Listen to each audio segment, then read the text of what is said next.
Hey guys, we just hit 300K subscribers. For that, I am beyond grateful for all your support. Thank you from the bottom of my Today's like goal, 5,000 likes. Let's smash that together. And once again, I want to say thank you. And from my end, a big wet kiss for all of you. Now let's continue. In the last episode, we saw how Kaiser goes crazy after meeting his granddaughter, Aileen. He tries to talk to his granddaughter, Aileen, through Seo-jun, during which he almost crushes Seo-jun's body. But the main problem begins when Kaiser asks Aileen to tell him about the system notifications related to Aileen's red warning signals. Kaiser is determined to fix all the errors in the tower one by one. However, Aileen shocks everyone when she explains that she put all the system's red notifications and warning signals into the trash and deleted them. This episode kicks off with Anton, Aileen's father, who tells Aileen that since she deleted all the important system notifications, there's only one way left for them. Aileen must find a green system notification. Anton directs Aileen to enter the administrator mode and locate the green system notification. Anton sits on the floor, drawing something strange. Seo-jun is also sitting on the floor, watching as Anton writes out a strange language, guiding Aileen step by step on how to access the system administrator mode to find the green system notification. Meanwhile, an hour passes. Seeing that Seo-jun hasn't eaten anything for a long time, the husband rabbit brings him carrot juice. The husband rabbit is worried about Seo-jun's health, explaining that he hasn't eaten or drunk anything for hours, and hands him the juice to keep him going. Seo-jun takes a deep breath and acknowledges how difficult it is to absorb all this information at once. Turning to the husband rabbit, Seo-jun smiles and thanks him sincerely for caring so much. Grateful, Seo-jun picks up the carrot mug and takes a sip while glancing back at Anton. While drinking the juice, Seo-jun asks Anton if the green alarm he mentioned is really an alarm. Seo-jun knows that blue system notifications are normal, and red notifications signal warnings or errors, but he's never heard of a green system notification before. Anton patiently explains that the green system notification is a very rare alarm, triggered only when a species born and living inside the tower is on the verge of extinction. Seo-jun is shocked to hear this.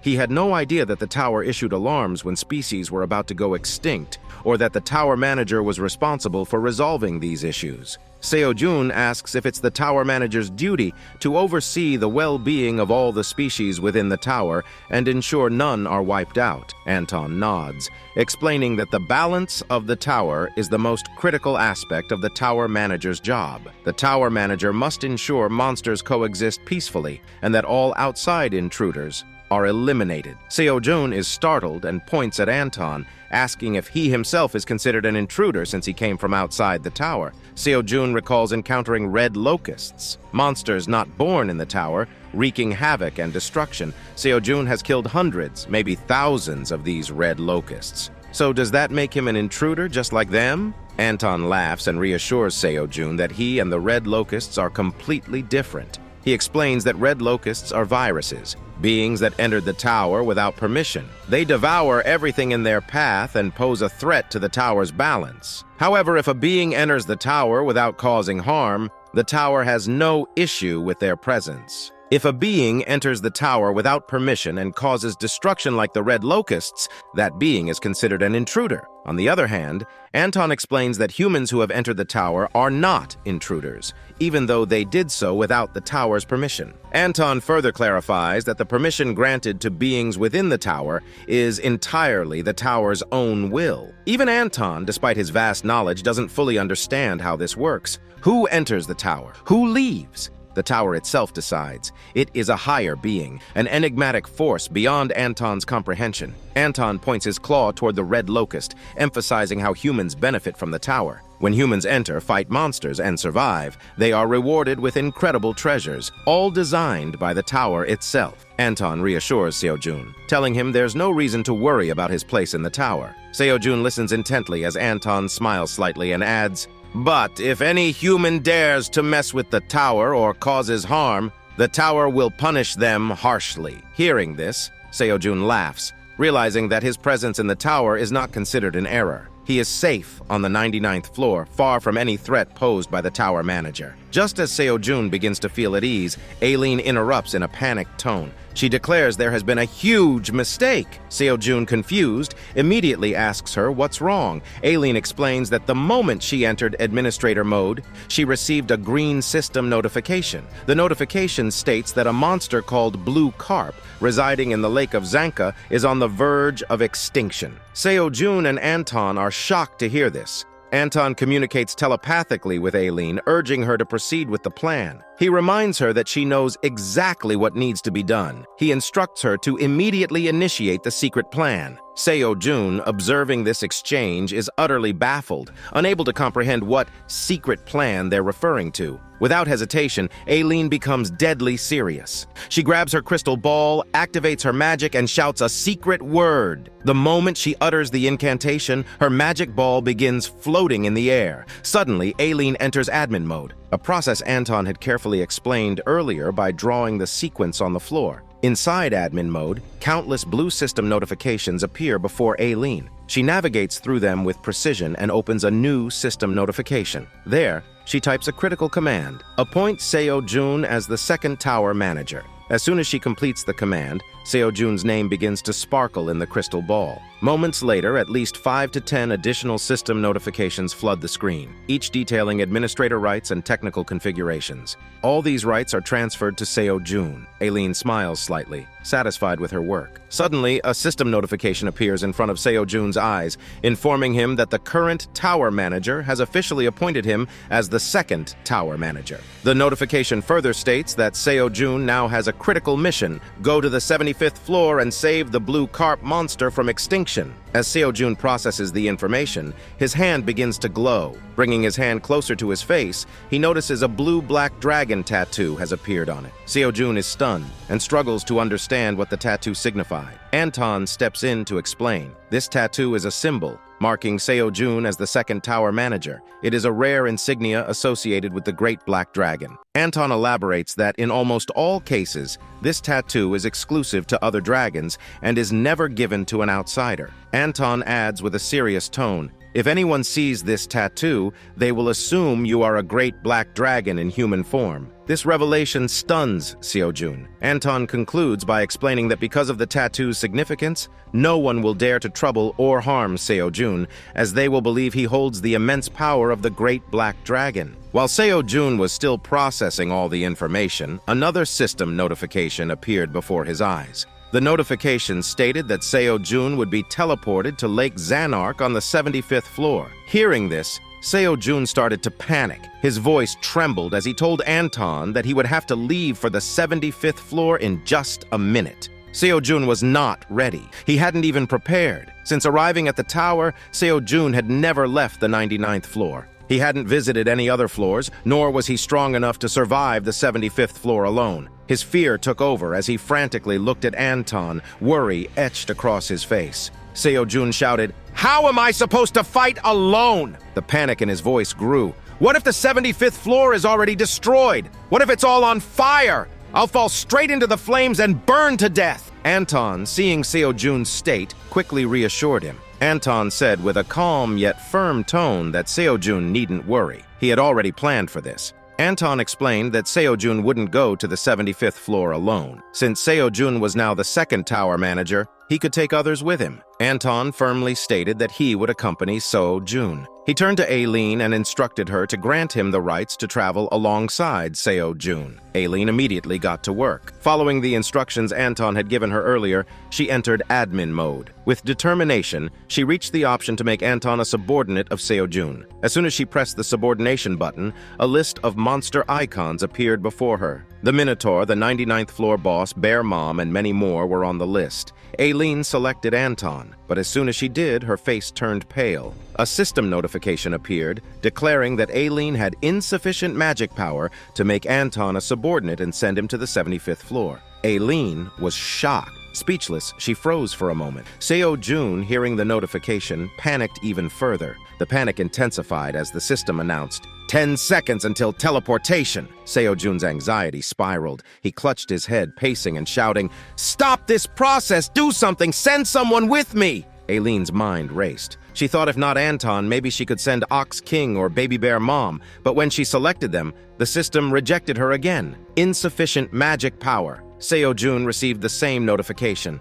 Only 5 seconds left until teleportation. The tension was unbearable. Seo-jun's panic reached its peak. He dropped to the floor, holding his head, shouting at Aileen to do something, to assign anyone to accompany him. Time ticked away. 4 seconds, 3 seconds, 2 seconds. Aileen desperately scrolled through the profiles. Her hands trembled. Only 1 second remained. Seo-jun, now running in circles, screamed, "Please, someone, help me!" In the final moment, Baby Bear and the Black Warrior Rabbit were selected. The system notification confirmed their subordination. A mark appeared above their heads, solidifying their roles as Seo-jun's companions. Before they could comprehend what was happening, there was a bang! A whoosh! In an instant, Seo-jun, Baby Bear, and Black Warrior Rabbit disappeared. They were teleported to the 75th floor. Anton stood frozen, staring at the empty space where Seo-jun had been. He looked up at the sky, muttering, "Good luck, Seo-jun." His voice carried a mix of hope and concern. Anton couldn't help but reflect. Despite Seo-jun's self-doubt and belief that he was weak, Anton knew otherwise. Seo-jun thinks he is weak, which is true if he compares his power to the monsters of the 99th floor,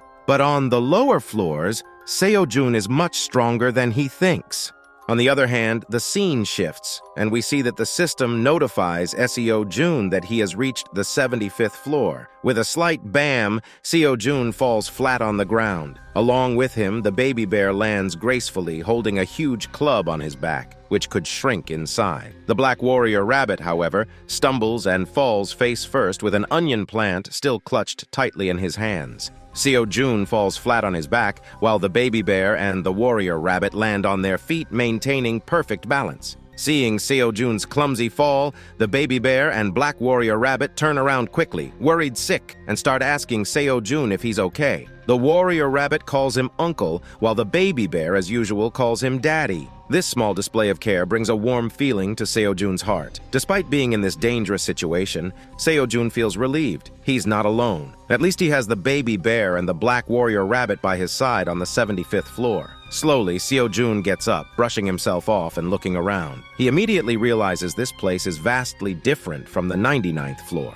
The landscape is dense with forests, and the air feels damp and earthy. Seo-jun shows the black tattoo on his hand to the baby bear and the warrior rabbit, explaining that he has now become the second tower manager. He narrates the entire story, describing how he received this position and their current mission, to save the endangered blue carp species on this floor. The Black Warrior Rabbit listens intently, his mouth agape in astonishment that Seo-jun is now a tower manager. The baby bear, on the other hand, is ecstatic. He notices the tattoo on Seo-jun's hand and says it reminds him of Aileen Nona's grandfather and how cool it looks. Seo-jun, however, becomes serious. He knows there's a chance they might have to face monsters. Turning to the warrior rabbit, Seo-jun comments on the detoxifying onion leaf the rabbit brought along. He praises him for thinking ahead and tells him to keep it safe, as they might need it later. The mission begins. Seo-jun, Baby Bear, and the warrior rabbit cautiously start exploring the area. They remain alert,